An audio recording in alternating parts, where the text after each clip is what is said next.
Hello team, welcome to another ATP Geopolitics video with myself, Jonathan M.S. Pierce. This is a US election update, the Trump-Harris Showdown special, whatever you want to call it. I haven't done one of these for quite a long time now, and so I have a video packed with stuff that has happened and my inimitable commentary on this. Of course, my biases are pro-Harris for a whole bunch of reasons, my own political disposition. Very much the war in Ukraine is shifting my support much more towards the Democrat side than to Trump, whose VP is, obviously J.D. Vance is pretty much anti-Ukraine. His son is anti-Ukraine. His supporters are on the MAGA side, often anti-Ukraine. You've got Matt Gaetz, Marjorie Taylor Greene, Paul Gosar. All these people are anti-Ukraine. You've got Steve Bannon, you've got Stephen Miller, all the people around him are anti-Ukraine and pro-Russia in their approach to appeasement. And Trump is there as well. And so, you know, on foreign policy, I'm very much a supporter of the Democratic ticket. Now, those are my biases, but it is hard not to come out of looking at the stuff Trump says without a sense that he is either losing the plot or he's always been like this. And some of the things he's saying, they are absolutely bonkers, like properly bonkers. Goes well beyond the accusations against Joe Biden. Anyway, before we get there, let's look at the polls and see what the American people are thinking at the moment. And there's been some incredibly important statistics coming out concerning registration, particularly, well, you can say since the Democratic National Convention. Actually, it's since Biden dropped out of the race and endorsed Kamala Harris. Smart, which produced that study. So, Tom, welcome. This analysis, it started on July 21st. That's the day President Biden announced he was stepping down. So in those 13 states you surveyed, voter registration among young black women shot up an incredible 175% compared to 4 years ago. Registration for young Latinas up 150%. Have you ever seen changes in voter registration anywhere close to this? And do you think these voters are more likely to show up and vote on Election Day? Simply put, I haven't. 2 years ago, after the Dobbs decision happened, we saw something, you used the word astonishing. I think it's the perfect word to describe what we're seeing. We saw something astonishing at that point where we saw these surges of women, especially young women, registering to vote in the aftermath of the Dobbs decision. At that point, I've been analyzing political data for almost 30 years. I'd never seen anything like it. I was certain I would never see anything like it again. And then here we are, as you mentioned, this analysis starting on July 21st when President Biden withdrew from the race. And now we're seeing numbers, registration numbers, and these types of increases that are actually exceeding the numbers that we saw 2 years ago. So, okay, this is important. So remember, there are two aspects to what both sides should be doing. Both the Democrats and Republicans should be shoring up their base to make sure 100% of their base vote for them. But that's not enough to win the election. And my conclusion is always that Donald Trump and his team are appealing to that base, and not even the whole GOP base. It's the MAGA side of the GOP base. And I think there's a hard ceiling there, 46%, there or thereabouts, that he won't be able to get over unless he appeals to the centre voters, the swing voters, the independents, and also tries to steal some voters from the Democrats, as I keep saying. And unfortunately for the Republicans is that he is appealing to that base and to that base alone, and that subsection of the base. Whereas the Democrats are going strong on trying to appeal to Republicans, not only to get their own base. Are they enthusing their own base? Are they getting their base out to vote? And this is what these statistics are talking to. So they are enthusing their base to register those who have not previously registered to vote. And getting those people is super important because I think it's 83% of people who register to vote close to the elections are 83% of those are end up voting. So are these huge numbers of people surging to register, going to vote? Yes, they are. Are they going to skew Democrats? Well, if you look at these demographics, we know statistically that those demographics that we just talked about skew Democrat. And so therefore, this is very good news for the Democratic ticket. So, to put that in context, again, 30 years, I would suggest you could go back even further likely and you wouldn't find anything like that. You ask if these voters are likely to turn out. Well, we know statistically that people who register to vote in cycle, especially those who register to vote closer to election day, actually tend to have a much higher turnout rate 80, than 83%. other voters, including those who have been registered for quite some time. So the likelihood is that these voters will be turning out in November. Okay, so on and so forth. Lots more to say there, but we'll move on. Similar statistic, in fact, the same guy, the same stats talked about on CBS here. Participants. Tells us a lot. The reason that we look at this voter registration data is because the polls will only tell us so much. The polls tell us how people are going to vote. They don't tell us if or who is going to vote. It's a big question. The best indicator of that is the actions that people are taking. Number one, registering to vote. Someone who says, I want to participate in this election. And so as we've seen these questions of which side has the advantage in intensity and enthusiasm, we look for changes in voter registration like this. People who are newly registered to vote are much more likely to vote on election day. So it not only means that there's a bigger pool of voters for either campaign to draw from and turn out on election day, but generally it's an indicator of a broader enthusiasm among that specific group. So people who are already registered to vote, who look like those voters who are registering to vote, tend to vote at higher rates when you see those surges in registration. What do we know? So, and that's really important. So these surges in registration also reflect surges in voter likelihood in those who are already registered as well. And I think the implication there is in those same demographics, or probably across the board, who is winning the enthusiasm race at the moment? That's kind of what's going on there. Then we go to look at this in another segment on MSNBC. So, Matt, Trump is not happy about these new numbers. His campaign is calling the polling atrocious. So on top of registration statistics, we are getting polls coming through that are consistently in favor of Harris. And that is causing Trump to react badly to that. And if he reacts badly to that, then that tells you everything you need to know. If he's calling them atrocious, it's because they are bad. And the more he kicks back, it's methinks the woman does protest too much. It applies here. What does it do for the Harris campaign to have states like Arizona, Nevada, Georgia, even North Carolina in play now? So what you did have is the three Great Lakes states in play. And that was Pennsylvania, Wisconsin, and Michigan. Really important. And the only route to victory for the Harris campaign, or the Biden campaign as was to get those three. Pennsylvania's really the key one because it has the most electoral votes. It's super important. But actually, now there are other ways for Harris to win other than just having to win those three. If some of these Sunbelt states, as mentioned, Arizona, Nevada, North Carolina, Georgia, some of these states that weren't previously thought to be within Biden's grasp are now coming back to Harris, and they are looking like the Democrats could win them. That's why Harris and Walz, straight after the DNC, went to Georgia, and they went to Georgia to appeal to some of these counties within Georgia that were actually Republican counties, and we'll come to that in a second.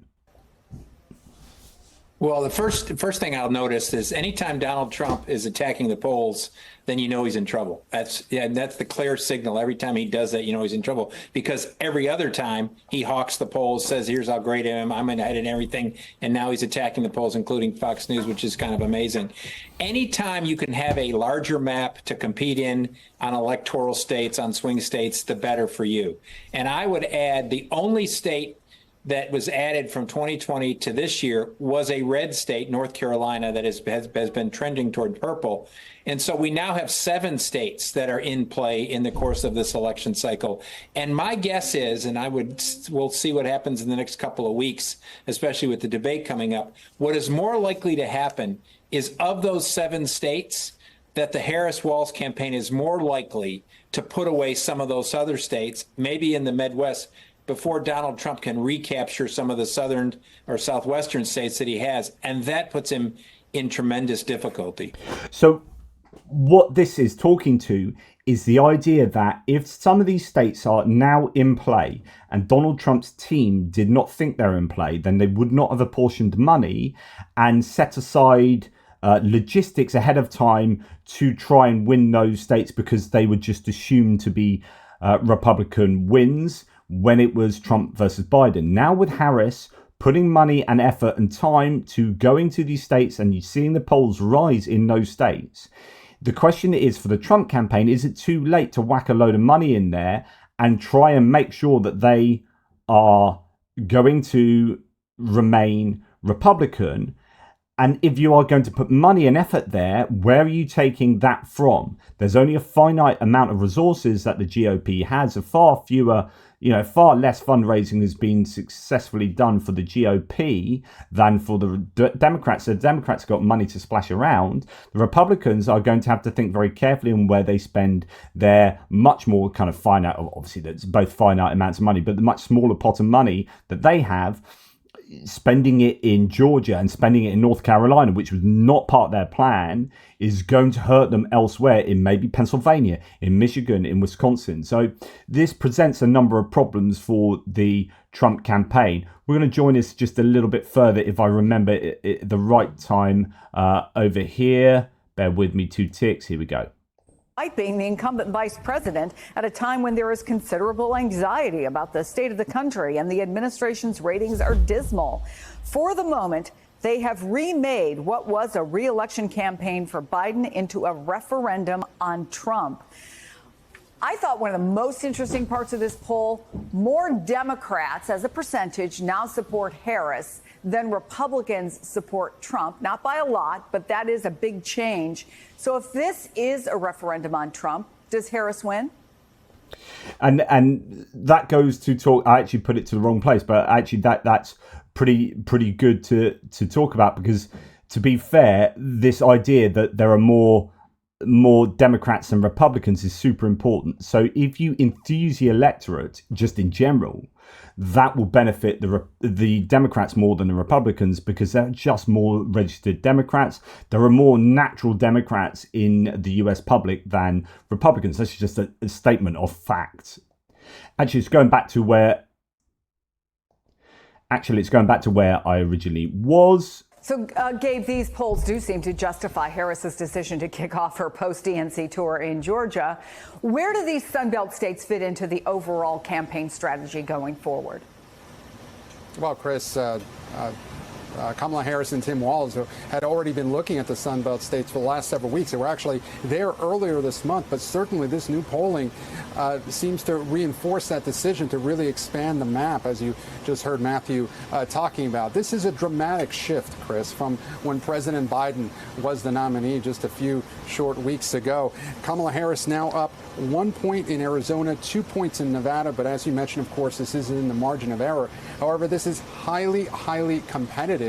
And we also see Donald Trump, according to this poll, losing some support in the Sun Belt, again, from white evangelical Christians. That is down 6 percentage points from what he raked in back in 2020. However, his support among black voters is going up as well. Kamala Harris, though, is also getting more enthusiastic support from black voters, and that is leading to some of the success they're having in that recent poll. Again, within the margin of error, the Harris campaign is not taking anything for granted, they tell me. That's why they're in Georgia. But again, there were several states before that were wishful thinking at one point, Chris, including North Carolina when President Biden was now the nominee. Now all of those states are firmly in play, Chris. So they're all in play. Some of these states, North Carolina, Georgia.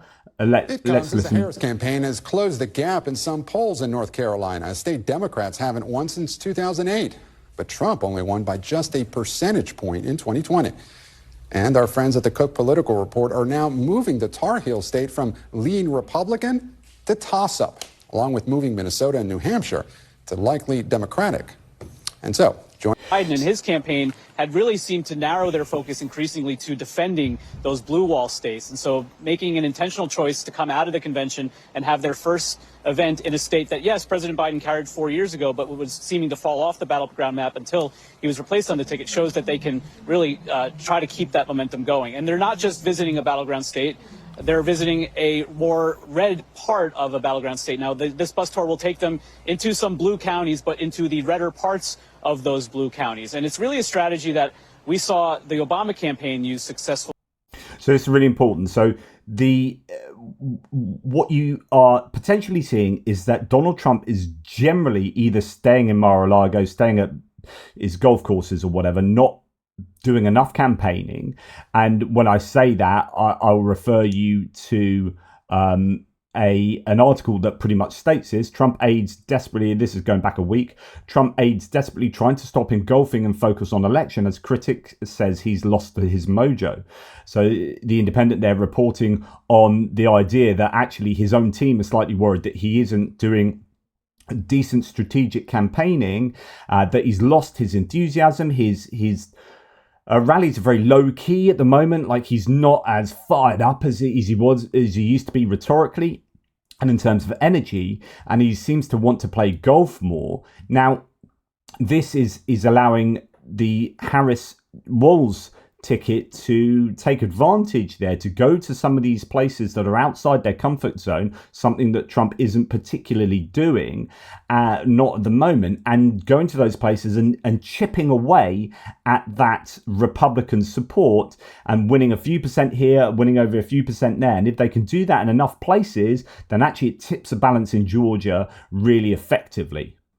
Especially in 2012, I spent a lot of time on the road with then Vice President Joe Biden, who, especially in a state like Ohio, would go into those more rural counties. And the idea from the Obama campaign at the time was, if you can turn a 55% Romney county into a 52% Romney county, then you can deploy President Obama into the big cities and take those margins, and you add it up and you get a victory. And he did indeed win Ohio. So that's sort of what we're seeing now play out in Georgia. And we're going to see this new ticket together. They're going to have more retail focus on this bus tour, showcase that chemistry, showcase that energy and the positive vibes that they seem to be running on even more than policy these days. But also, importantly, do that sit-down interview that we haven't yet seen this ticket yet. You know, Mike, and we'll come back to talk about the sit-down interview. So, you know, as it seems at the moment, the Harris-Walz campaign, and yeah, I've got my biases and whatever, but they seem to be doing an objectively better job of strategically campaigning. Straight off the bat of the DNC, they are going to very targeted places with a plan that is seeking to get her and Walz elected. And I think that Trump is not being that strategic. He's going to rallies. He's not on point with his rhetoric. In fact, he's all over the shop. And I'm going to be returning to that idea and actually listening to some of the things Trump says and just asking you guys whether that makes any sense, whether it's what you do in order to win over those people that you so desperately need to win over. So according to the latest ABC News Ipsos poll, Kamala Harris is now leading Trump by 6 points nationally among likely voters. This is very important. So this isn't just people in the country. It isn't registered voters. So looking at people who are registered to vote, it's looking at people who are registered to vote and likely to vote based on previous form. Now, of course, this isn't going to take into account people who are yet to register and are registering now, or people who have just registered. There's no data on them, there's no form. But like we've seen, they are likely to skew Democrat at the moment. That surge in voters, in voter registration. So actually, you could argue, you can make a case that this is a conservative estimate of where the support presently is. Now, what's important about this poll and why this has got Republicans cacking it a little bit is that this is well beyond the margin of error. So if you're assuming a 3% give or take margin of error, meaning that if you're within 3% of what you're claiming, then actually it could go the other way. So for example, if Trump was down 2% in a particular state, so Harris was winning that state by 2%, it might well end up going to Trump anyway, because there's a margin of error there. It is not accurate enough to be able to say, yeah, there's definitely 2% more people who are going to vote for Harris or for Trump in this given state, right? Here at 6%, you are overcoming that margin of error, which means that actually nationally, if this is a good rated pollster, then that is not looking good for Trump. Trump is in a load of trouble. Now, of course, there's a long time left still, and also national polls aren't quite as useful as polls in battleground swing states, because if you're taking your national population and proportionally a lot of those live in California, then California's in a bag. That's irrelevant. It doesn't matter. Actually, some of these places like Pennsylvania, Michigan, Wisconsin, how's it looking there? And if there's a slightly different picture there, so you might have like 10% up in California, but 4% down in Wisconsin, and then that comes through to a national 6-point up for Harris nationally, then that is belying the reality in these battleground states. So one needs to be careful of national polls that are just across the nation. However, that is definitely a poll that has got Republicans worried. Then we have endorsements coming. So here's a lifelong conservative judge, Judge Luttig. Quote, I believe that I would have to answer to my God for my silence if I had not endorsed Kamala Harris. So you are getting more Republicans come out to endorse Kamala Harris than you are getting Democrats coming out to endorse Donald Trump. And what this does is not only builds up a momentum that works for Harris rather than for Trump, to then get a permission structure in place for other people to go, okay, so I'm a Republican and I'm going to vote Harris. That's happening more for the Democrats than for the Republicans. That's a good sign for the Harris Walls ticket. Also, you get this idea that this is reflective of the general public as well. So if you get big name Republicans saying, yep, I'm changing my mind and I'm going to vote for Harris, then you're likely getting a lot of people who are not famous, who are just your average, everyday Republicans saying, actually, this year I'm going to vote for the Democratic ticket. So I think that's an important point to make there. Now, in a statement to CNN, it's worth going back here. When we talk about people who have endorsed Trump, we also have this massive slew of people who worked with him in his administration. 40 out of 44 of them, something like that, are not endorsing Trump, or maybe 38 now, which is huge. Those are all the people closest to Trump saying, yeah, he sucked. When we worked with him, he was a wrong un. We're not going to endorse him this year. So if you're trying to get a sense of what would Trump be like in his next tenure, as if he was voted in November, all the people that worked for him, most of the people, an overwhelming majority of people, think he was not a good leader. Now that should make you worry. And if you add to that Melania Trump, his own wife, saying basically not endorsing him. Where's she been on a campaign trail? Where's she been for the last 2-3 years? She hates him. And everyone knows this, but it's kind of something that Republicans don't seem to want to mention too much. I think it should be talked about a lot more. Anyway, if your own wife doesn't think you're up to much, then I don't know if that's a bit of an implicit character assassination. Anyway, in a statement to CNN on October 2023, so this is only in October last year, Trump's former chief of staff. So the chief of staff is a guy that organizes everything for you. He's your go-to guy in the White House. Go and watch West Wing and you'll see that Bartlett's chief of staff, is John Spencer, the actor, the late John Spencer, he was the one that was doing all that work. He was your go-to guy, right? So that's John Kelly. So he's a guy that would know most what Trump is like ruling. Describe Trump as, quote, a person that has no idea what America stands for and has no idea what America is all about. A person who admires autocrats and murderous dictators. A person that has nothing but contempt for the democratic institutions, our Constitution, and the rule of law. God help us. That's his former chief of staff. That's a really salient reminder as to who Donald Trump is. Now, going back to polls and swing state polls, here's some from Morning Consult. I didn't realise Morning Consult was only a C-rated pollster, but anyway, 4,615, that's quite a few people, but that is over split. So that may seem like not a lot of people to you, but an N of 4,615 is actually pretty good for giving you an accurate indication of what's going on, but it is spread over a number of states. So anyway, from the 27th of August, you've got Arizona a tie, North Carolina a tie, and then Georgia, Michigan, Nevada, 3-4 for Harris. Pennsylvania, Wisconsin 3 and 9 for Harris. So some really good polls coming out there for Harris. And indeed, if we look at generally the political polls coming out at the moment, some, a general election poll in North Carolina, 50-50. That's interesting. That's a tie there, although it's a active vote. Don't really know about them. Only 400 there. But general election in Texas, that's very firmly in Trump's favor, as you would imagine. But you go down the ticket on some of these polls. So in Ohio, for example, Brown there, is that Cheryl Brown? +5 over Moreno. Whereas in Ohio, the national vote here, you go +9 for Trump. Right, so Trump is up in Ohio, as you would imagine, even though previously Obama did take Ohio. But Trump is firmly in charge in Ohio. But actually, down ticket, the Republicans are not doing too well. So that's interesting. Minnesota up 5, according to Survey USA, which is an A+ rated. Now, what might be worrying for the Harris campaign is that's down from a +10 previously. That could be as a result of the campaign, the bump of the DNC being over by then. I don't know.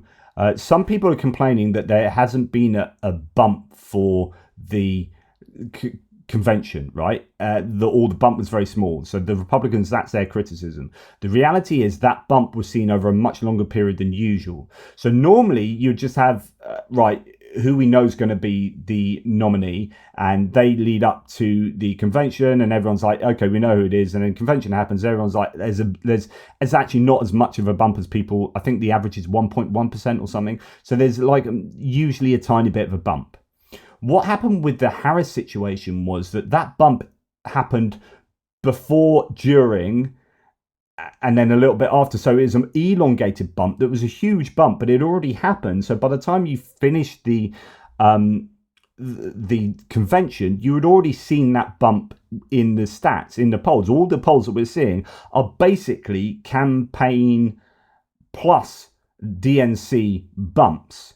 So then, because the bump had already happened, when it came to finishing the DNC, the Democratic National Convention, it saw less of a bump because the bump had already happened. Okay, so that's how the Democrats would answer that, and I think that does have some merit there. So you've got lots of other ones, as mentioned, Texas up. You've got some polls going all over the shop. So this, who is this one from? Trafalgar, right? So this is a D-rated poll. It's not a very good pollster, and also Trafalgar is with Rasmussen, one of the most right-wing pollsters. So this has Trump up in Pennsylvania 2, Michigan tied, and Trump up 1 in Wisconsin. But actually, we're not seeing that reflected in other pollsters, so on and so forth. So they are a bit over the place, but there are many that are looking very good for Harris. For example, here's a Michigan poll: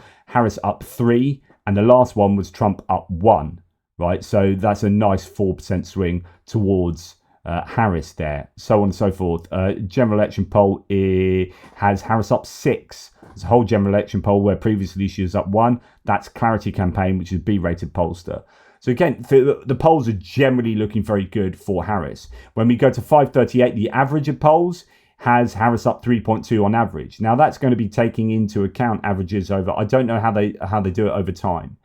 But what's interesting, even though that's dipped slightly from 3.4 previously, and actually higher than that, 3.6 at times, 3.7 back there.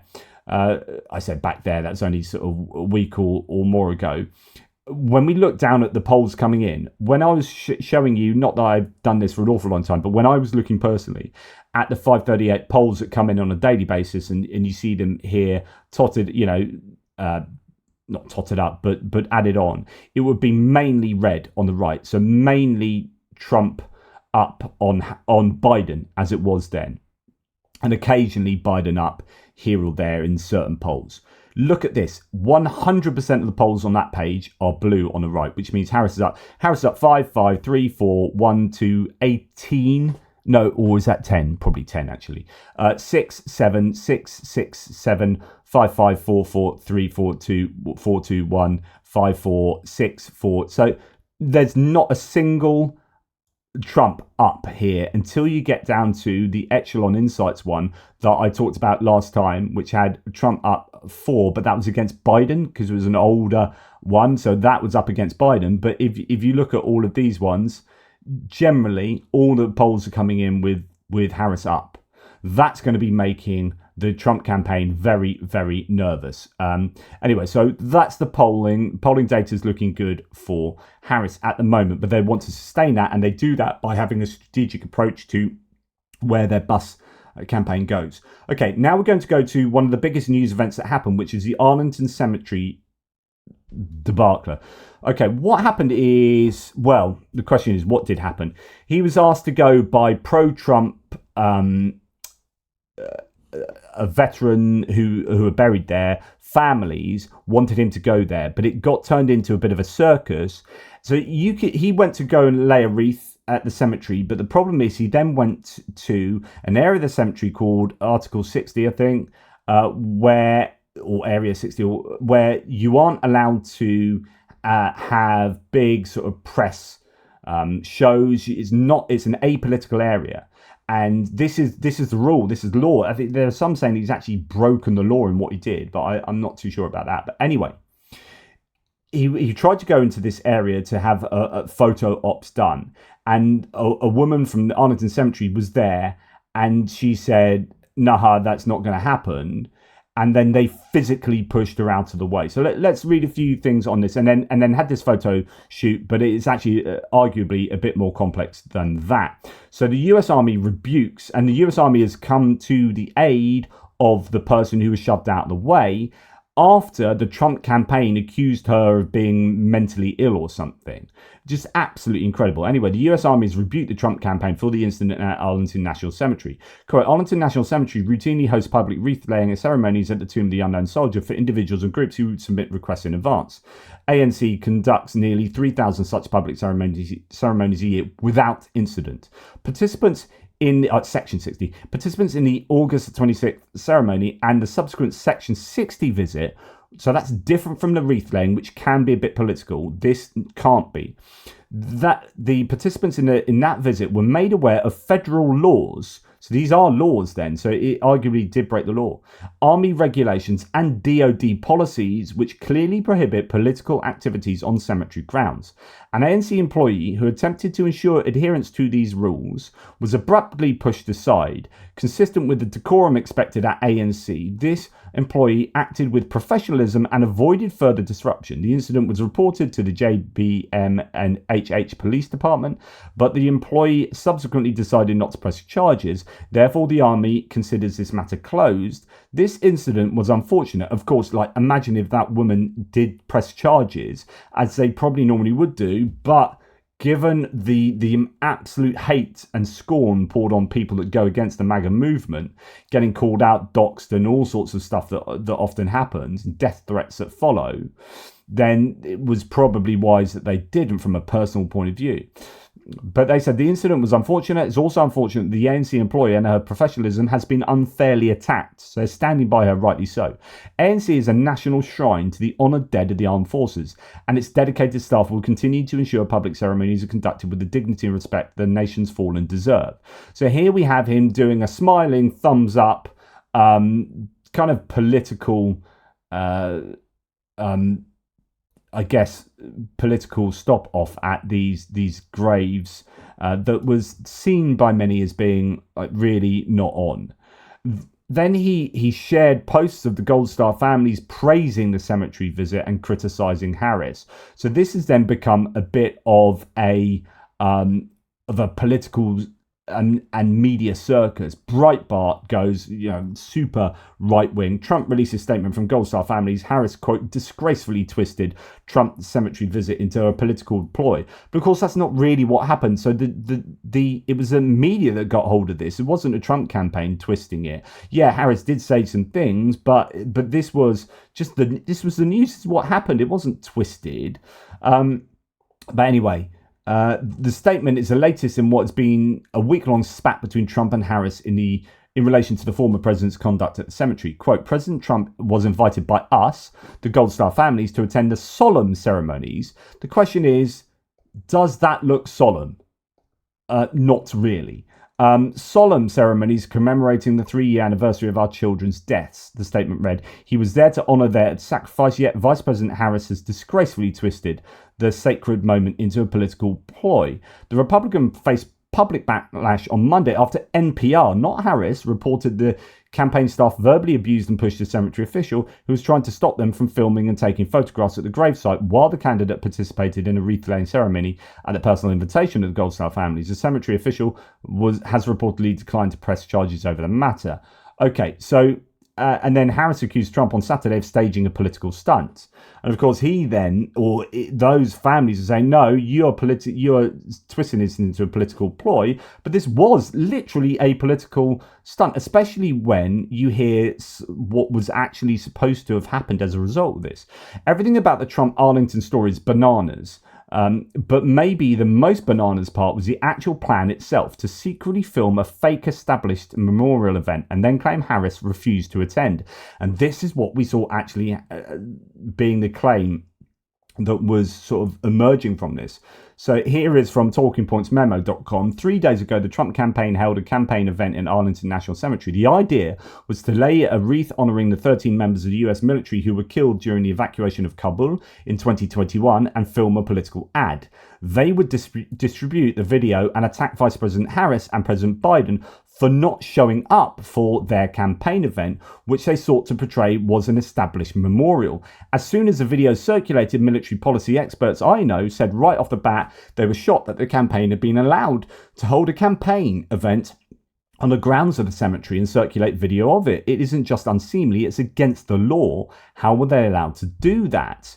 And then Mullashi writes, my God, Trump planned in advance to stage a fake memorial at Arlington, film it in violation of the law, then attack Kamala Harris for not showing up. Knowing it was against the rules, his staff then pushed a woman out the way and derided her as mentally ill and then lied about the incident. Okay, so this is then a much fuller idea of what really went on, and of course both sides are going to be trying to paint the other side as, you know, twisted and taking advantage in X and Y. But it wasn't the Harris campaign that tried to make a political statement out of visiting Section 60, which is not allowed.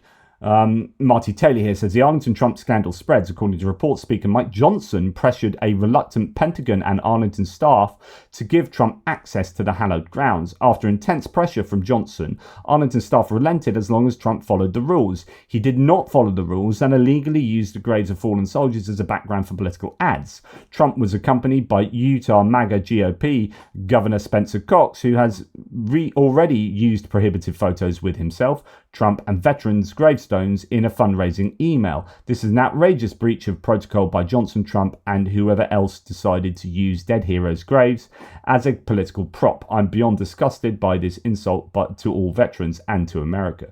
So, yeah, this is not going down well with many people, but some will be trying to use it from the Republican point of view to say that this is all the Democrats making a mountain out of a molehill and trying to get political capital from this, when actually that was exactly what the Republicans were trying to do originally. This has then spawned a load of memes, such, you know, the smiling thumbs up at graves. You got Christ being crucified there, and Trump below just smiling and sticking his thumbs up, and, you know, loads of other ones and all sorts of anyway. Lots of memes coming out about that. That did take up a lot of the news information bandwidth. Okay, now let's go on to kind of news with an awful lot of discussion on what Trump has actually been saying. Now, one of the things he's been claiming, as he does here, and other right-wing sources are claiming, that actually Kamala Harris never worked for McDonald's. One of the claims from Kamala Harris in her attempt to be the every person like Tim Walz is, he's like the everyman, the white kind of rural working class upbringing, and she was like, well, actually, I had a working class upbringing. Before I went into my legal profession, whatever, I was working at McDonald's to, you know, etc., which is something that you can never say about Trump and Vance. Now Republicans are going, actually, McDonald's have got no recollection of you working for them, and then trying to hang this on her that she's lying. But of course, the reality is that McDonald's doesn't hold records of those working for them because they're 41,000 franchised entities, and they hold their own data and files on and names of who work for them. Right, so it's not McDonald's that holds that anyway. So going to McDonald's and say, do you have any evidence of Kamala Harris working for you? And they go, well, no. If that's what they did indeed say, then yeah, but it doesn't mean they didn't work for McDonald's, because actually most people who work for McDonald's are working for franchised organizations that hold their own data. So watch out for that one. Potentially a bit of a disingenuous attempt to malign Harris there. Now, a controversial film in which former President Donald Trump is depicted in an unflattering light in his early career in a New York real estate mogul has now secured a US distribution deal and is to be shown in American cinemas in autumn. So that biopic showing him assaulting his first wife is to be released before the election. That could effectively be one of these October surprises, painting him in a bad light, especially if it involves his treatment of his first wife. And one of his wives is buried in an unmarked plot just at the back of his golf course. It's just so bizarre. Trump is so weird. Right, a lot of talk about Project 2025. So this is the 900-page book that's a blueprint to Trump's administration if he wins the election. He then realized by looking at polls that Project 2025 was what most people thought was exceptionally scary and had a really bad PR rep. As a result, he said, I don't know anything about Project 2025. I don't know who wrote it. It has nothing to do with me. And he said some weird stuff like, some of it's abysmal, some of it's all right. Good luck to them. Some of it's abysmal. Good luck to them. Good luck to, serial killer, abysmal stuff that he was doing. Good luck to him anyway. What? If it's abysmal, it should be bad luck to them. Don't want to see anything to do with it. But no. Anyway, so Trump's denied anything to do with Project 2025. The problem is that doesn't wash with reality. Here's Steve Bannon. We're on the march. We're taking over institutions, and we're going to purge those institutions. Project 2025. We're going to purge it of the weaklings and pencil necks like you. This is coming. This is going to happen. We are on the march. We are ascendant. This is not a cult. We're on the march. And that's his kind of number one go-to guy, really, Steve Bannon, even though they've got an interesting past. Here's Tim Pool, massive sort of pro-Republican YouTuber, although he came out and said he wasn't going to vote. He copied Joe Rogan, said he wasn't going to vote for Donald Trump. He was going to vote for RFK Jr. And then all his followers jumped on him and he said, sorry, no, I've changed my mind. Anyway. Should Democrats be in jail? No question.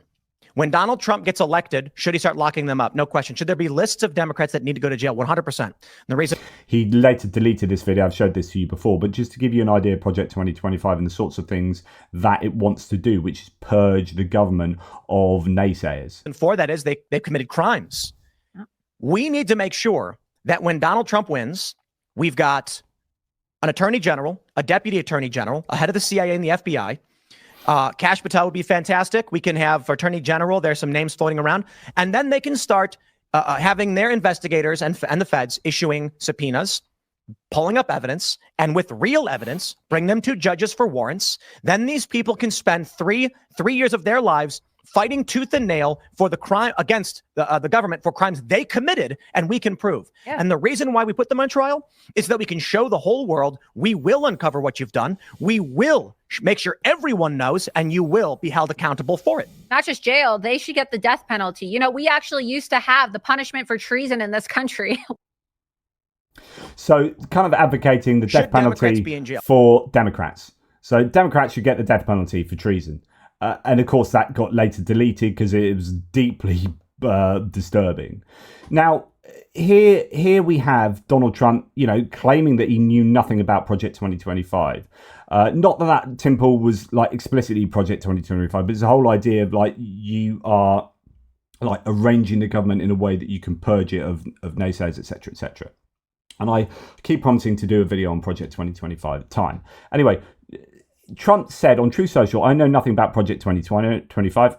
I have no idea who is behind it. And he said that in public as well, with that whole idea about it being abysmal, some parts are good. And here he is speaking at the same conference and being introduced by and then speaking at and then talking about the very people who were the Project 2025 authors, who then speak at the same, just after Trump or just before him, speak about Project 2025 and Trump. And so it's like, basically it's impossible for him to not have known about it. In other words, he's lying. Heritage Foundation president, somebody else doing an unbelievable job. He's bringing it back to levels it's never seen. Dr. Kevin Roberts.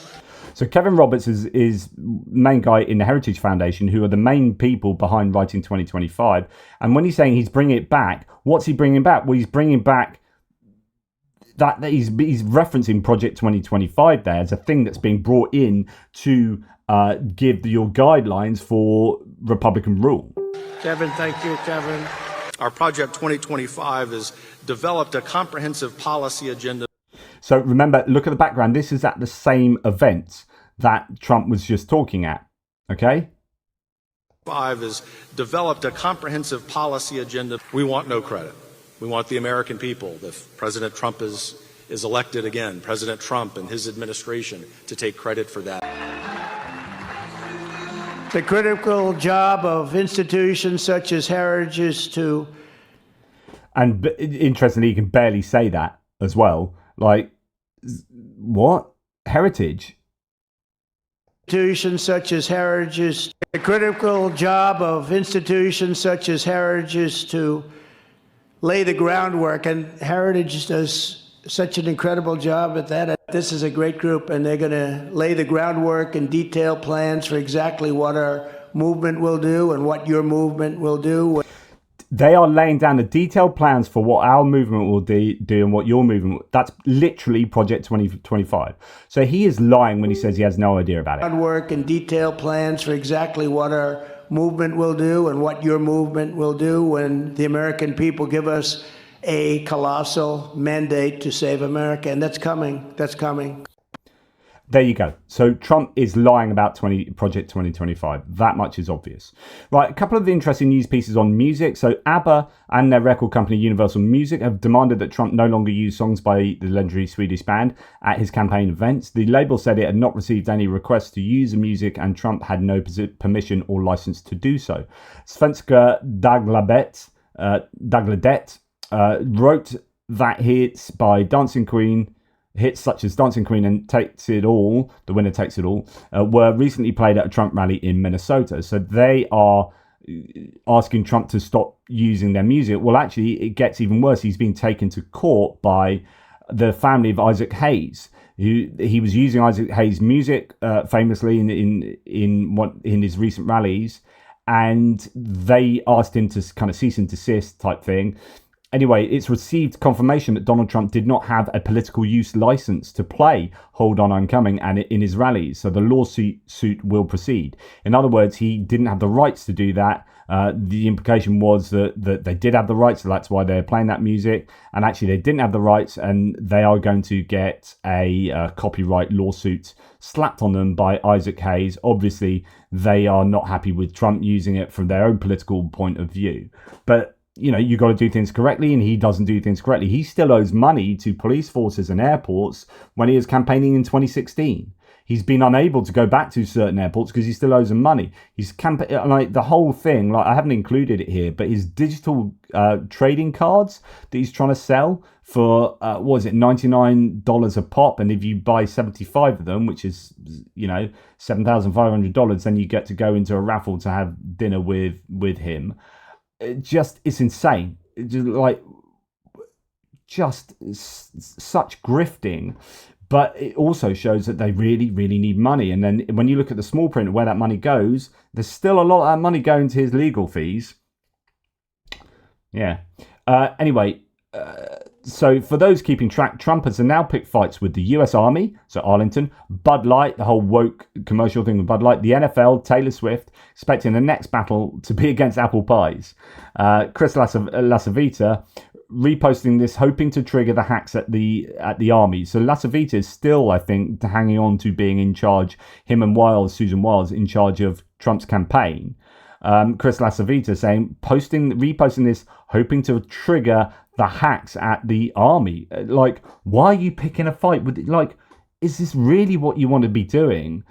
Goodness me. Anyway, here we have, now we're going to get on to a whole host of Trump saying stuff that is deeply, deeply problematic. It's either double standards, contradictions, or not making any sense, or just like saying terrible things. So this is him on abortion. Now, what's interesting about abortion is that deep inside he has no view. He's not pro-lifer. Before I wrote an article, I'm sure I wrote an article back in 2015, 16 about him having 5 positions on abortion in one day or something. Like, asked at different places about his position on abortion, and it was just all over the shop. He's got no ideological position on abortion. He'll say whatever he thinks will get him into power. And so I think deep inside he's pro-choice, but he's singing the praises about the Supreme Court justice selections and the overturning of the Roe v. Wade, and then the Dobbs decision, etc., etc. But he now realizes that actually that's not very popular across the electorate in the US. And so he's trying to be a bit funky about it. He's trying to sell it as, I've given it to the states. I'm not for it or against it. I've just given it to the states to argue, even though the states, many of them in question, already had laws lined up ready to go to completely outlaw it. And this is just generally is not good for female bodily autonomy and reproductive rights. Anyway, this is what he has to say. You overturned Roe and you want abortion to be a states' rights issue. In Florida, the state that you are a resident of, there's an abortion-related amendment on the ballot to overturn the 6-week ban in Florida. How are you going to vote on that? Well, I think the 6-week is too short. It has to be more time, and so and I've told them that I want more weeks. So you'll vote in favor of the amendment? I am going to be voting that we need more than 6 weeks. Look, just so you understand. Everyone does. So in other words, here he's saying, well, personally, I think 6 weeks is not long enough. So in other words, you should be able to have abortion beyond 6 weeks. Moving back to what it generally is in other states, or before Roe v. Wade was overturned. And so evangelical voters are going to be looking at this going, hang on, like, I thought you were pro-life and that we believe in a real strict. Of course, as Adam Kinzinger said the other day, there isn't just a black and white with regard to abortion. There's 100 different positions you can have and a whole scale of stuff. But it's just interesting that he's, I think, understanding that abortion is quite a delicate matter, and kind of railroading his views is, the strongest of the Republican views on abortion, those overt pro-life views, is not going to attract him some of those people in the center and those suburban women, etc., etc. Now, in a shocking leak from MAGA, this video has been unearthed of Donald Trump saying he's pro-choice. The campaign hates that this is out there. So this is what he's previously said in years gone past. Well, look, I'm very pro-choice. I am very pro-choice. He's not saying I'm pro-choice. It's a difficult one. He's saying I'm very pro-choice. Pro-choice. I hate the concept of abortion. I hate it. I hate everything it stands for. I cringe when I listen to people debating the subject. But I just believe in choice. Well, look. So there you go. And that's what he previously said. Of course, would he say that now? And that would have been prior to him running for president, right? Okay. And yet, they have people attacking Harris for changing her position on fracking. Interestingly, she hasn't really changed her position. She's just being practical on what you need to do in order to get into power. But you could say this is what Trump is doing, but he's not honest about that. He doesn't come out and say, I'm really pro-choice. I'm very pro-choice. So has he massively changed his opinion? Anyway, then this is where we start getting onto Trump just talking absolute nonsense. Like, gone are the days where Republicans are having a go at Biden for being senile because he's not running anymore. But Biden was never, he didn't have a demented mind. He had an aging mind. Trump, on the other hand, is mental. I don't know, the stuff he says, just bonkers. But what happened, with Afghanistan, I do the weave. You know what the weave is? I'll talk about like 9 different things, and they all come back brilliantly together. And it's like, and friends of mine that are like English professors, they say, it's the most brilliant thing I've ever seen. Right. A, doesn't have friends that are English professors. B, no one looks at what he says and listens to what he says and says, that's the most brilliant thing I've ever seen. Can you stop saying that, Trump? The best thing that's ever happened, or the brilliant, or no one's ever heard of this. They have heard of it, or it's not the most brilliant. Like, there is hyperbole, right? But if you're using it every time, it becomes devalued. But you end up you're just lying still, really. But anyway, it's not the most brilliant. The way that you talk is not the most brilliant thing that English professors have ever seen. Different things, and they all come back brilliantly together. And it's like, and friends of mine that are like English professors, they say, it's the most brilliant thing I've ever seen. But the fake news, you know what they say? He rambled. That's not rambling. You are rambling now. What you do is you get off a subject to mention another little tidbit, then you get back onto the subject. Stop telling us how to talk. This is a rally. Oh, what are you doing, you absolute numbnut? And you go through this and you do it for 2 hours and you don't even mispronounce one word. He's lying. He mispronounces words all the time and he rambles for 2 hours and he's rambling now about rambling. Jesus wept. Right, another just bonkers rally piece of commentary. Well, we're going to start that up. We're going to become the energy capital of the world. We're going to pay down our debt, and we're going to reduce your taxes still further. And your groceries are going to come tumbling down, and your interest rates are going to be tumbling down. And then you're going to go out, you're going to buy a beautiful house. Okay? You're going to buy a beautiful house. That's called the American dream. The American dream. Right. So here we're back to him saying, I'm going to give you all $1 billion and the moon is made of cheese and everyone can have a Lamborghini and it's like, how's this working, mate? And unemployment will be 0 and employment will be 174%. And it's like, mate, this is it's either impossible or you are just promising stuff and you're not telling us how this works, how it happens. This is absolute meaningless guff. Well, we're going to start that up. We're going to become the energy capital of the world. We're going How? to pay down our debt. How? We're going to reduce your taxes still How? further. In what way? Your groceries are going to come tumbling How? down. And your interest rates are going to be tumbling How? down. And then you're going to go out, you're going to buy a beautiful house. How? And you're going to buy a beautiful house. That's called the American dream. The American dream. Thank you. Well, we're going to... Amazing. Hey, I mean, the fact that people cheer this on, like, it's just like... It's pathetic. You're all going to get strawberry ice cream. Yay! Did you hear that? We're going to get strawberry ice cream. Yay! It's amazing. Thanks for promising us stuff and not telling us how that's going to happen. Right. And then you get this. This is the old I speak for 2 hours, I'm a great speaker, but there's just a little bit more on this. So bad. I saw her make a speech. It was so bad. At a different time, by the way, but it's the same kind of stuff. What's insane here is that he's claiming Kamala Harris is a bad speaker and she's nailing her speeches. Her speeches are absolutely on point. They are very, very good, super well written. She sticks to the script and she delivers it with the cadence of a future either commander or chief or president, right? And she's good.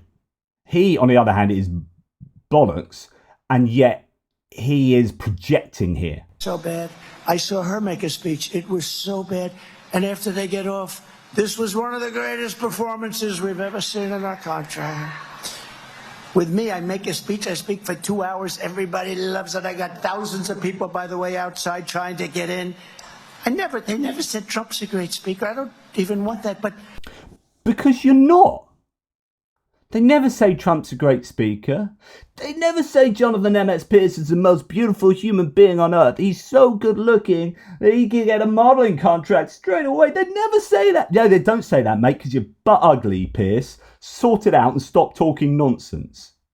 Like, That's why they don't say it. And likewise, I don't say you're the greatest speaker, because you're not. Sometimes you're quite good at geeing up your base, but generally you're a rambling, rubbish speaker that goes off on one and then stops being able to pronounce certain words and then claims, I can speak for 2 hours without mispronouncing any words. I must be a great speaker, right? No. I must. No. We got thousands of people. So bad.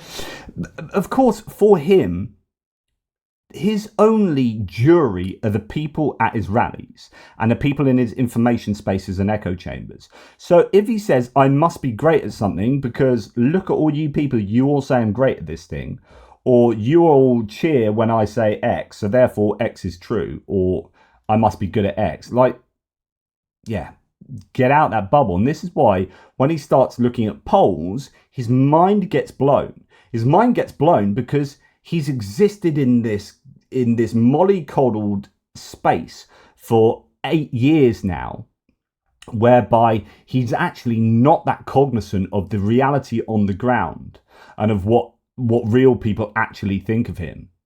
And he thinks it's all part of this. He's very much like a dictator like Putin, you know, just doesn't have an idea of reality of what people think because he's being fed the whole time this diet of disinformation. Anyway, so this is the professor's one.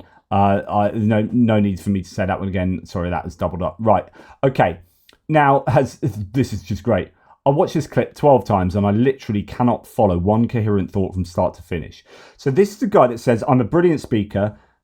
Kamala Harris is a rubbish speaker. It was terrible. And yet she comes off the stage and they say, this is an absolutely great speech. Yeah, because it genuinely was. And you are not a great speaker. And this is an example of why you're not how you're not a great speaker. She destroyed the city of San Francisco. And I own a big building there. I shouldn't talk about this, but that's okay. I don't give a damn because this is what I'm doing. I should say it's the finest city in the world. Sell and get the hell out of there, right? But I can't do that. I don't care, you know.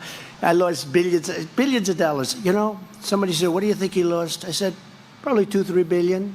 That's okay. I don't care. They said, do you think you'd do it again? And that's the least of it. Nobody. They always say that, I don't know if you know, Lincoln was horribly treated. Jefferson was pretty horribly. Andrew Jackson, they say, was the worst of all, that he was treated worse than any other president. And I said, do that study again, because I think there's nobody close to Trump. I even got shot. And who the hell knows where that came from, right? No, she destroyed. So he goes off on these rambling tangents, and you can draw a connection through them, but my goodness, it's not how to deliver speeches. It is a rambling mess. Okay, then what we're going to move on to now. So Trump has argued that the Take Care Clause gives him the right to interfere in the state's administration of elections. Jack Smith and everyone ever, including SCOTUS, has said that the executive branch has zero responsibilities in election. We'll see how Judge Chutkan rules. Okay, so that's talking about the election interference issues. Here's Trump. It blows my mind that he would say something like this.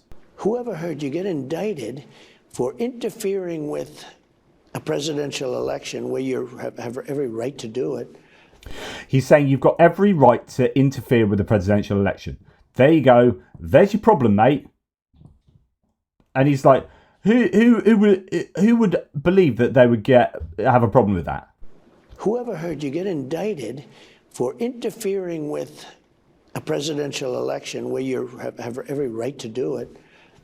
You get indicted and your poll numbers go up. When people get indicted, your poll numbers go down. And he's trying to link it to poll numbers and whatnot, but it's just that throwaway sentence that, you know, you've every right to interfere with elections. Literally, you don't. Then, like, talking about not making... Well, it's not making sense. It's lying. This is an outright lie, and this really pees me off. And in 6 states, you're allowed to kill the baby after the baby is born. And you know, one of those states is Minnesota, where this tampon Tim comes from. And in 6 states, you're allowed to kill the baby. You are not allowed to kill the baby after it's been born in 6 days. I mean, what are you talking about? Just absolutely insane. And that's just lying. And then you're going to have people coming out there going and repeating that and then voting on account of that supposed knowledge. And it's utterly, utterly wrong. And then here, like he said before, he's still repeating this. I've played this to you before at another time that he said it, and he's saying it again. They're very concerned about it because the jobs the people that are coming in are just taken. And it's going to start with the black population. African Americans are losing their jobs. And I don't know if you heard the latest statistic that of the jobs that these people created, which is very little, every single job was taken, about 107%, was taken by illegal immigrants. There's been no job creation from them. The jobs were filled by...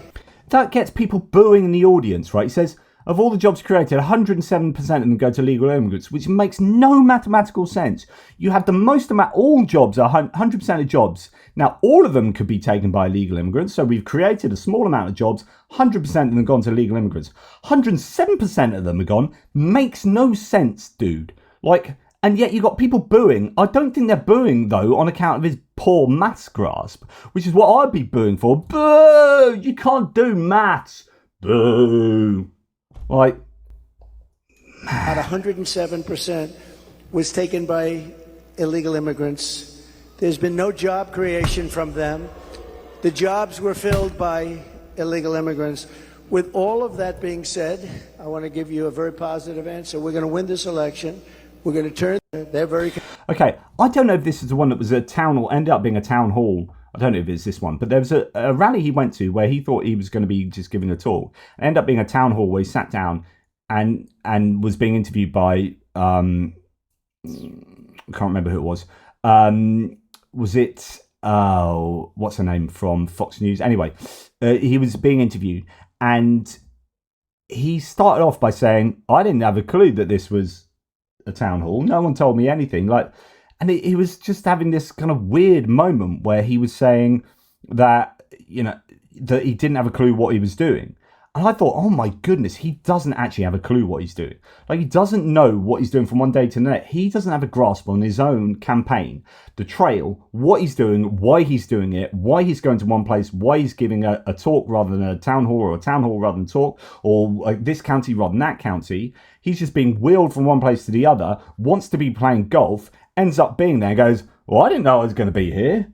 And then if you didn't know you're going to be there, don't tell the whole world about that because it makes you look like an idiot. And so 5 minutes banging on about that, and you're like, really? Oh my goodness. Anyway, here we have more utter nonsense. You take a look at bacon and some of these products, and some people don't eat bacon anymore.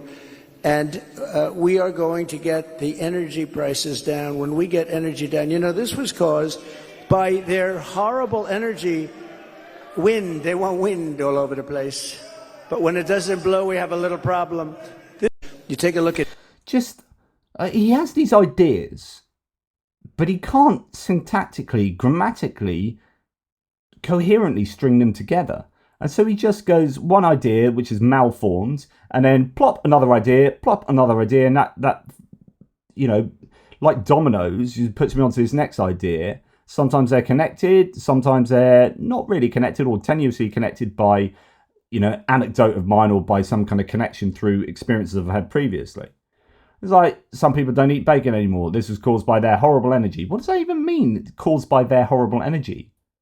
Wind. So what he's trying to say is that I think wind power is less useful as an energy source and as a renewable energy source than other ones due to the inconsistency of the power generation. And therefore, it shouldn't have a place, although there's an argument against that, and you need a whole repertoire of energy sources, and, you can balance wind with solar and blah, blah, blah, but far be it from him to be nuanced. So he just has these malformed ideas and then plop, plop, plop, plop, plop. And it's like, okay, I can sort of understand, because I know you and know what you've said previously, I can understand where you're going. But if I just out of the blue went and watched this, and not knowing your previous, I'd be just nonplussed, completely nonplussed. You're just randomly assembling ideas and words. So now we have another bonkers section from a recent interview. Figure this out. The American people, I think a lot of them want to know, how do you come by your decisions and how do you manage in the Oval Office? Well, I think that I learned, like I talked about the truckers, I learned about trucks, and by talking to them, in 5 minutes, I knew as much as I'm going to have to know to make decisions that are going to be earth-shattering for transportation, for moving cargo and moving a lot of other things. I learned from having interaction. Some politicians don't have interaction. Some politicians aren't smart. They can't have interactions. I think you have to figure this out. What? I learn. So how do you make these political decisions? He says, well, take truckers. I spoke to truckers for 5 minutes and that's all I needed to know to make earth-shattering decisions. Now, some politicians, they're not smart. They don't interact with other people. What are you talking about? Literally every politician in the US, I can almost bet you that every politician in the US has more meaningful interactions with people that give them knowledge than you do, Trump. Like, if you're making earth-shattering decisions about transportation, which is, just in case you don't know, moving cargo and moving a lot of other things that isn't cargo, like, I don't know, air, or what isn't cargo that transportation would move? Non-cargo. Okay, anyway, so forget that. But he makes these amazing best decisions you've ever seen. No one's ever heard of decisions as good as this. It's just the best decisions ever. And, greatest decisions you've ever seen. On the back of a 5-minute conversation with a trucker around the back of the White House. But and I can do that because I'm smart, but these other politicians, some of these are really stupid. They can't interact with people. What are you talking about? And then let's have another one. But I agreed to all these things that I normally wouldn't agree to. Now they have Kamala, who they say has many deficiencies, but she's a nasty person. The way she treated Mike Pence was horrible. The way she treats people is horrible. But the way she treated... So you need to back this up. The way she treats Mike Pence is horrible. In what way? The way she treats people is horrible. In what way? You, on the other hand, viciously attacked Mike Pence, calling him delusional and not a very good person, and incited a mob who wanted to hang him. Justice Kavanaugh, during that hearing, in the history of Congress, nobody's been treated that way.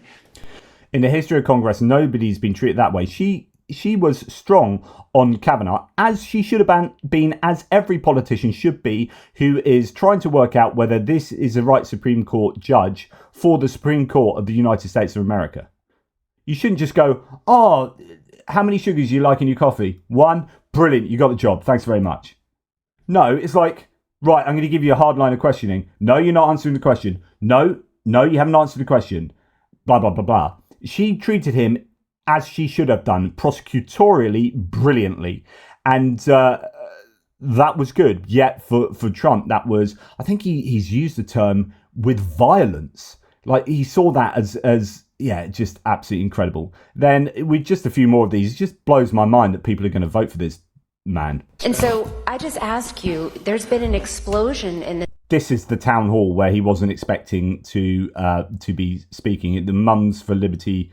Yeah, that was it, Tiffany Justice, the Mums for Liberty co-founder. And so I just ask you, there's been an explosion in the number of children who identify as transgender, and children are being taught that they were born in the wrong body. It's an incredibly abusive message to send. So let's talk a little bit about some of the things that you might be able to do as president. Well, you can do everything. President has such power. It does. It has such power. This is someone who's not very comfortable. As you wouldn't be, talking about transgender issues is not going to be an easy thing to do. It's a bit of a quagmire, although actually speaking to that audience be fairly easy. It's just like, they're all terrible humans. I'm going to get rid of them. I don't know, wipe out trans issues or something. It's generally going to be an easier thing to do than speaking to a more centrist audience. But it's the answer that tells you everything you need to know about everything else, which is, let's forget trans issues. let's find out what Trump thinks about power and what he thinks about being president. You can do everything. The president has such power. It does. Such power. And then you add that together with Project 2025 of purging the government, etc., and it all starts to make more sense. Then let's go back to his interview with this chap here. People that are allowed to just walk in from countries unknown, from countries that nobody's ever even heard of. You tell me one country that people have come from by walking over the southern border of the US. You tell me one country that they've come from that nobody's ever heard of. That's not a thing. We know of all the countries in the world. You are lying. Countries where we don't even know how to speak their language. Because you tell me one country where all American people do not know the language of, where you are getting immigrants from at the southern border. Guatemala? Honduras? Venezuela? Have we not heard of those countries, and do we not know their languages? Because small countries, there are a lot of them. Many more countries than people think. Many more countries than people think. Have you not got a freaking atlas, mate? There's not more countries in South America than people think. There are the amount of countries in South America and Central America than people recognize are drawn on an atlas. In this country even knows how to speak the language, and yet those children are occupying now seats in our schools, taking them away from our citizens, our veterans. We have people. Please let this stop. How much more do I have to give myself in terms of punishment? Okay. Donald Trump's speech is going so poorly that Fox News has abandoned covering it. Now, this is happening more and more. This is interesting. This has happened a host of times on Fox News. And I think they are very cognizant of the fact that he has long rambling speeches that go nowhere and don't make for good television and don't show him in a good light to the audience that they want voting for him, because it's the way that Rupert Murdoch can get more power. We're going to make our country great again. Donald Trump hammering Kamala Harris on the economy while holding a rally in battleground Michigan. Hello, everyone. I'm Judge Janine Pirro. And by the way, he was not hammering Harris. It was really not very good on the economy, that, because I remember seeing some other analysis on that cutaway. But anyway, I digress. So now we're going to Anderson Cooper talking about another set of issues that arose as a result of things that Trump and indeed Vance were sharing. Harris and running mate Tim Walz are closing out day one of a two-day campaign through Georgia, the state that new polling just put out tonight suggests may be winnable for her in November. Her opponent was not on the trail today, though it was just 2 days ago that the former president's campaign was saying we'd be seeing Trump on steroids, meaning more appearances in battleground states in the days and weeks ahead. Instead, with the exception of visits to Arlington National Cemetery in Detroit on Monday and a taped interview with Dr. Phil last night, the main place to find the former president has been on social media. Yesterday, he was raging against the new indictment that Jack Smith secured in the election interference case. Today, he took it to a whole other level. The former president of the United States, who wants to be the next president, is now directly spreading the slogans of the conspiracy cult QAnon, as well as posting a crude, sexist, and misogynistic slur online. Reposting, to be precise, which means he didn't come up with it himself, but liked it so much that he wanted the rest of the world to see it, which is both a gentle introduction and a warning. One posting of several uses two QAnon catchphrases: "Nothing can stop what is coming," which refers to the so-called mass arrests of so-called deep state members, which in the warped world of QAnon is basically anyone who has irked Donald Trump. Another posting shows President and Hunter Biden, Nancy Pelosi, Hillary Clinton, Anthony Fauci, Bill Gates, and Vice President Harris in prison in orange jumpsuits. Dr. Fauci and Bill Gates presumably there for their advocacy of vaccination. Again, this is what the former president of the United States chose to rebroadcast to and amplify for his many followers. He did not look at this stuff, chuckle silently to himself, if that's what he would do, and move on. Instead, he wanted to give it the stamp of approval of the 45th and perhaps the 47th president of the United States. And then there is this, a photo of Kamala Harris and Hillary Clinton. The caption, which I'm not going to read out, is demeaning of both women and contains a vulgar reference to oral sex acts. Now remember, again... So basically he's saying that both Hillary Hillary Clinton and Kamala Harris got to where they got through blowjobs. And that he's a presidential nominee running for president saying that. Now imagine if Obama had said that. Imagine if Hillary Clinton had reposted stuff like that. He gets an absolute free pass, this man, Donald Trump, and it's disgraceful. It's disgraceful that he's allowed to do stuff like that, and yet everyone else is held to a different level of accountability by the supposed moral majority. It's an absolute disgrace. This is the Republican candidate for president and the 45th president of the United States talking about two women who, no matter what you think of their politics, are two of the most accomplished women in American political history. This is what he chose to amplify, which, as extreme as it is not exactly out of character when it comes to him and women. She was by far the nastiest to Joe Biden. There was nobody nastier than her. She was extraordinarily nasty to Kavanaugh. She was nasty to a level that was just a horrible thing. She was probably nastier than even Pocahontas. By the racist Attorney General of New York State, Letitia Peekaboo James. How about low IQ Maxine Waters? Omarosa is obviously the ultimate villain and the nastiest. I think it's a very nasty question when you continue in a very hostile, nasty tone. What a stupid question. But I watch you a lot. You ask a lot of stupid questions. And there you go, all directed at women, those attacks. Now, former Trump White House comms director Anthony Scaramucci says, quote, "Nobody wants Harris to win more than me, maybe Melania Trump. That could be the only person I can think of because she hates Trump. I've got one person that actually hates Trump more than Melania, and that's General Milley, Mark Milley. He's the only guy I've met so far that actually hates him more than Melania." Wow, that's an interesting admission there, but yeah. And I just wanted to remind you of this. Like, this is who he is. It still blows my mind that he would do this to other political players on the world stage. Anyone who shoves aside a prime minister on camera at a NATO meeting doesn't give a damn about shoving an employee at Arlington National Cemetery. Hold Donald Trump responsible. Just remind yourselves of this.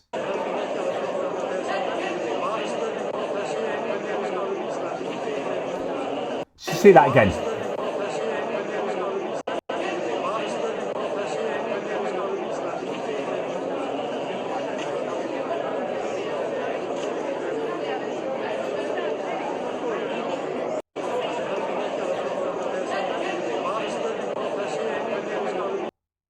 And the way he just then stands there.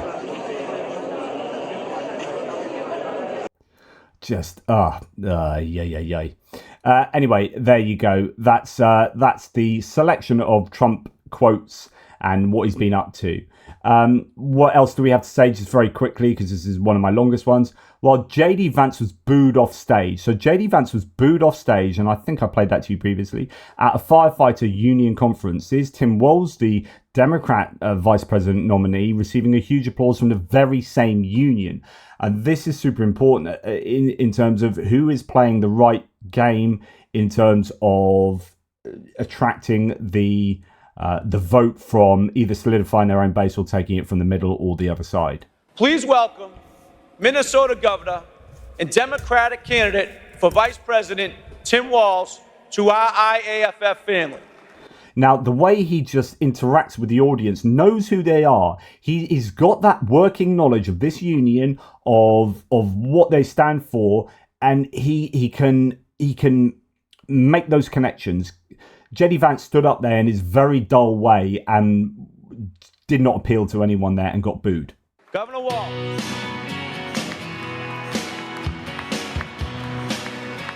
I'm just in case that music is copyrighted, I'm just going to mute that for a second. And again, so lots of applause, and he's hugging people. Well, good morning. I know you got a lot of important business to get through this week, but I do want to say how grateful I am and what a privilege it is to stand in front of this group.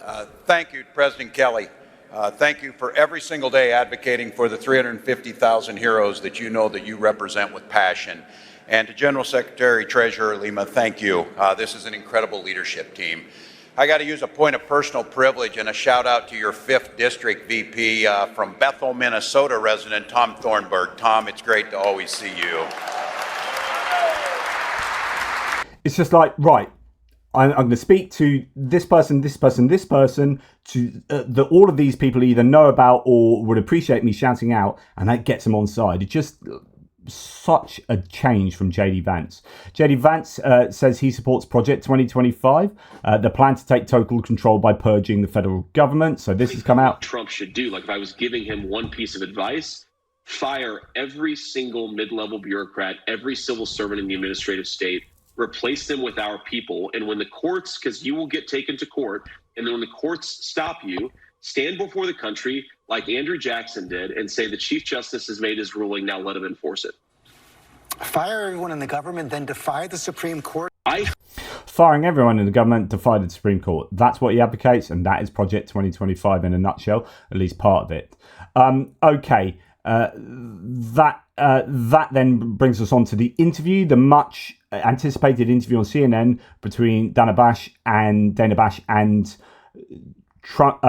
Harris and Walz. This was much anticipated because the Republicans have been criticizing her for not having done any interviews. But of course, you get your DNC out the way, you do all that stuff, you introduce some of your policies, and then you go out and do your interviews. Then they criticize her for doing it with Walz, when actually after your conferences, that's quite normal to go out and say, right, here's my new VP, we're doing this first interview together. It's happened previously. This is not out the norm, but of course the Republicans wanting to find any fault there.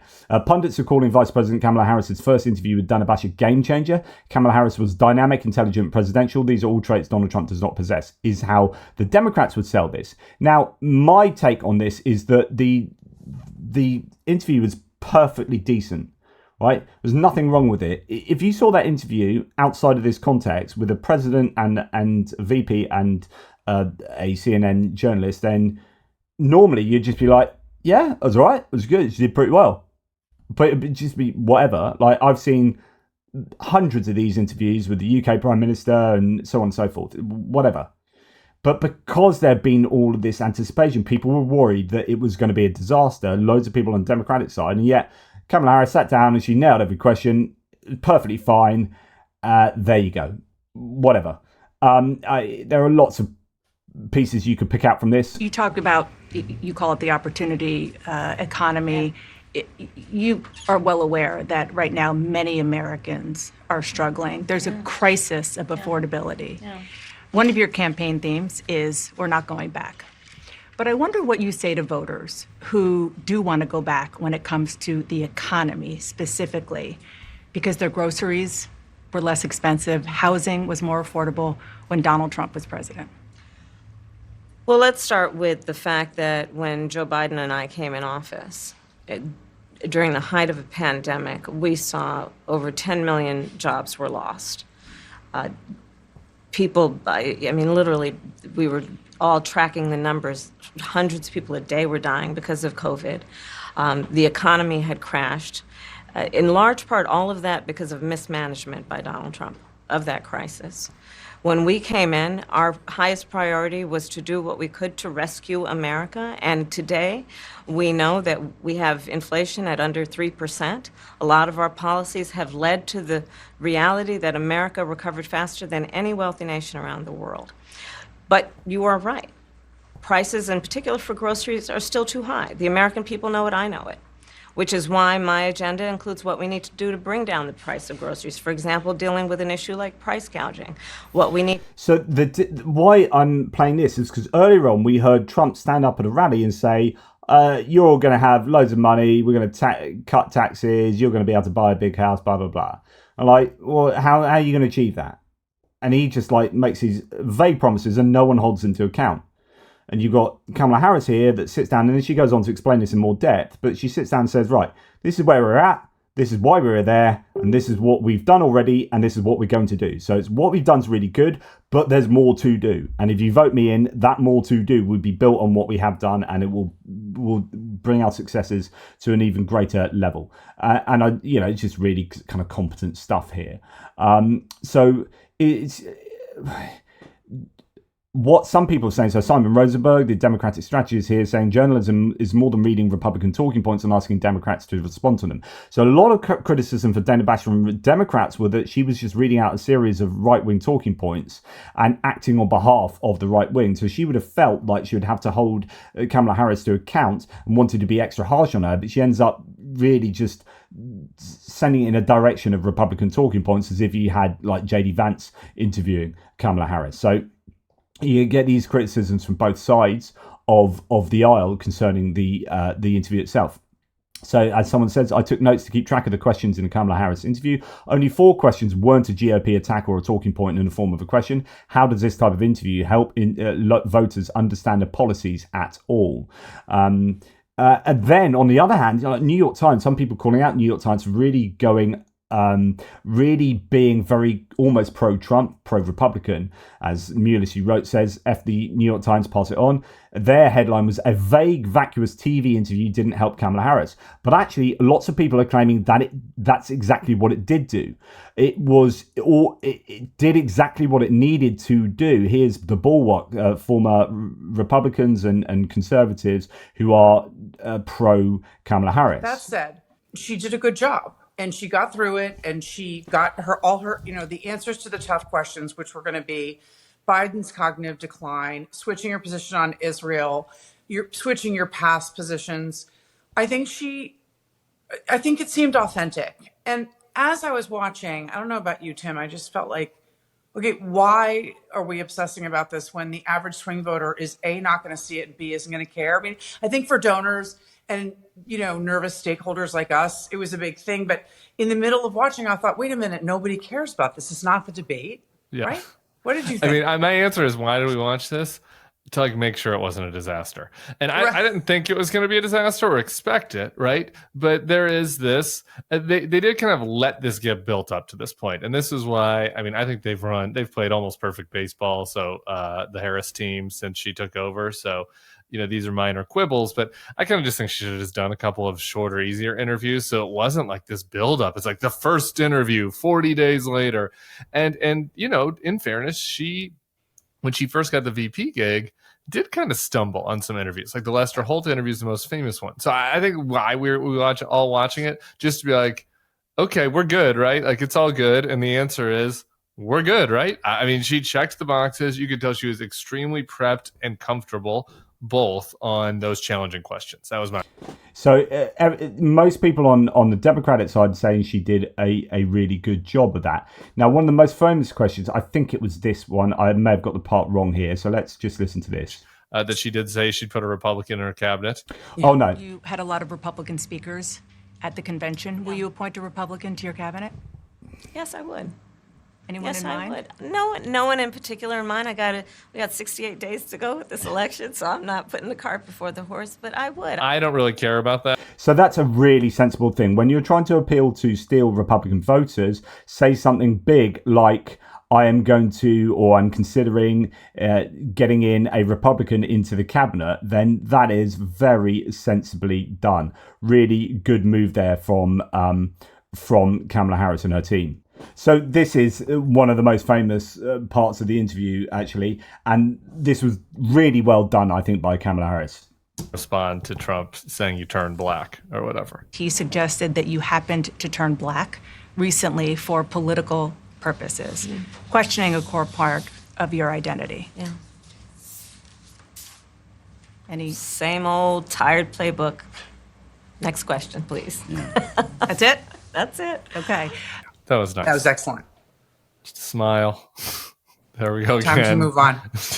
And that's it. Don't get embroiled in all that. Just like, whatever. Next question. Same old tired BS. Next question. So that was really well, I think, dealt with. Yeah, saying that she'll appoint a Republican to her cabinet, I think it is very, very sensible there for reaching across the aisle. And people talk about who that would be, whether it be probably something in the infrastructure, transport, kind of where they can't do too much damage. You could argue defense, maybe. could be a place. Like Adam Kinzinger would be great, but I think Adam Kinzinger's probably been too close to the edge on some of the things he says on Twitter against other people. He's quite caustic with how he approaches some of these nut jobs that deserve that, but I don't know whether that would get him in a bit of hot water. As Adam Kinzinger himself says, Kamala answering questions on TV is so much more refreshing than Donald Trump's armpit farting and word vomits. And that's what I was trying to show you earlier. So that whole massive section on Donald Trump, I had to show you all that to show you the real range of BS that he's coming out with and the nonsensical stuff that he's saying that should invalidate him from running.